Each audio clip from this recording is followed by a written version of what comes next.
सोचिए, साल है 2026 और मिडिल ईस्ट में जंग छिड़ी हुई है। पर ये कोई मामूली जंग नहीं है। ये एक ऐसा टकराव है जो वहां के पावर बैलेंस को, मतलब शक्ति के समीकरण को हमेशा के लिए बदलने वाला है। तो आज हम 2026 के ईरान इजराइल संघर्ष के इसी काल्पनिक पर हैरान कर देने वाले यथार्थवादी विश्लेषण में उतर रहे हैं। 2026 की शुरुआत एक ऐसे मंजर से हुई जिसकी किसी ने कल्पना भी नहीं की थी।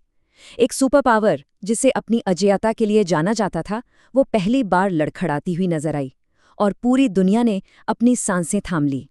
तो सवाल ये उठता है कि जिस देश की मिलिट्री पावर एक मिसाइल मानी जाती थी, वो खुद को इतने बड़े संकट में कैसे फंसा सकता था? इसी सवाल का जवाब आज हम तलाशेंगे।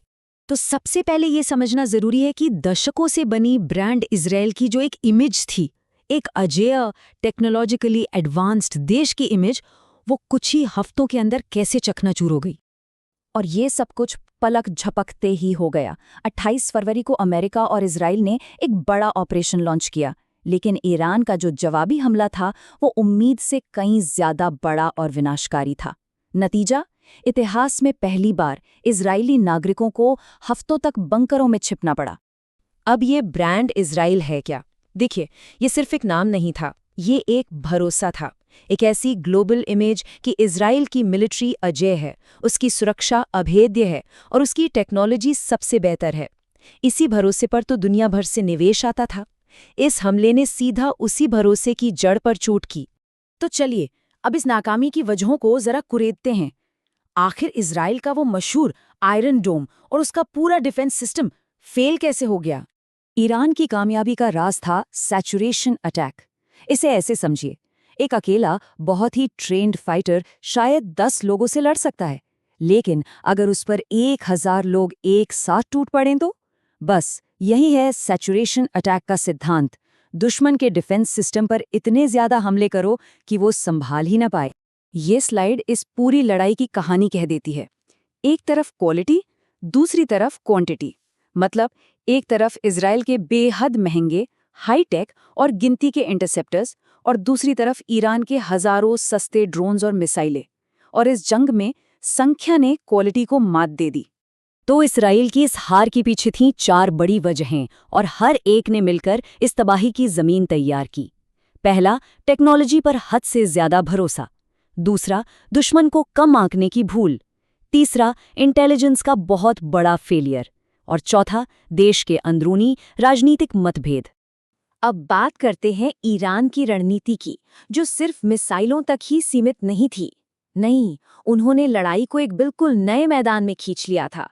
एक ऐसा मैदान जहां पारंपरिक सैन्य ताकत काम नहीं आती।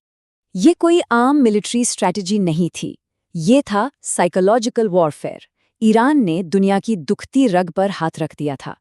पीने के पानी के प्लांट, डेटा सेंटर्स और ग्लोबल ऑयल सप्लाई का रास्ता, ये ऐसे टारगेट थे जिनका जवाब देना किसी भी सेना के लिए बहुत मुश्किल था। ये एक ऐसे दुश्मन से लड़ने जैसा था जो सिर्फ सैनिकों पर नहीं बल्कि आम नागरिकों की बुनियादी ज़रूरतों पर हमला कर रहा था। और इस पूरे संकट ने अमेरिका को एक बहुत ही मुश्किल जगह पर लाकर खड़ा कर दिया। एक तरफ अपने सबसे पुराने साथी इजराइल को बचाने का दबाव था, और दूसरी तरफ खुद को एक बड़ी विनाशकारी जंग से बाहर रखने की चुनौती। तो सीधे सीधे भिड़ने की बजाय अमेरिका ने कई रास्ते अपनाए। उन्होंने ईरान पर कड़े आर्थिक प्रतिबंध लगाए, साइबर हमले किए और ईरान के अंदर सरकार के खिलाफ असंतोष को हवा देने की कोशिश की। और इन सब के साथ साथ पर्दे के पीछे बातचीत के रास्ते भी खुले रखे। और फिर 23 मार्च को लगा कि शायद कोई रास्ता निकल आया है। अमेरिकी राष्ट्रपति ने ऐलान किया कि बातचीत सही दिशा में जा रही है। एक पल के लिए ऐसा लगा कि शायद डिप्लोमेसी काम कर जाएगी। दुनिया ने राहत की सांस ली। लेकिन कुछ ही घंटों बाद ईरान ने सिर्फ एक लाइन में उस उम्मीद को तोड़ दिया। उनका ये इनकार सिर्फ एक खंडन नहीं था, ये दुनिया के सामने अमेरिका का एक सार्वजनिक अपमान था, जिसने उसकी साख को बहुत बड़ा झटका दिया। और इस एक घटना ने अमेरिका और इजराइल के बीच की दरार को एक खाई में बदल दिया। अब सवाल ये था कि ईरान से निपटा कैसे जाए, और इस सवाल पर दोनों सहयोगी दो अलग अलग छोर पर खड़े थे। इजराइल के लिए हिसाब बिल्कुल सीधा था। वक्त ईरान का सबसे बड़ा दोस्त था, लड़ाई में किसी भी तरह की रोक का मतलब था ईरान को दोबारा संगठित होने, हथियार जुटाने और एक और बड़े हमले की तैयारी करने का मौका देना। उनके लिए ये शांति नहीं, बल्कि एक और बड़े खतरे की आहट थी। और ये जो मतभेद था ना, ये सिर्फ बातों में नहीं, जमीन पर भी साफ साफ दिखा। एक तरफ अमेरिकी राष्ट्रपति हमलों को रोकने का ऐलान कर रहे थे और दूसरी तरफ कुछ ही घंटों के अंदर इजरायली सेना अमेरिकी सेना के साथ मिलकर ईरान पर हमला कर रही थी।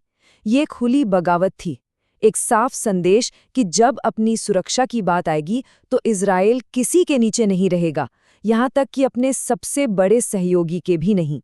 और यहीं पर आके ये कहानी हमें एक बहुत बड़े सवाल के साथ छोड़ जाती है। जब सहयोगी ही एक दूसरे के खिलाफ खड़े हो जाएं, तो जंग का असली कंट्रोल आखिर किसके हाथ में होता है? इसका कोई आसान जवाब नहीं है।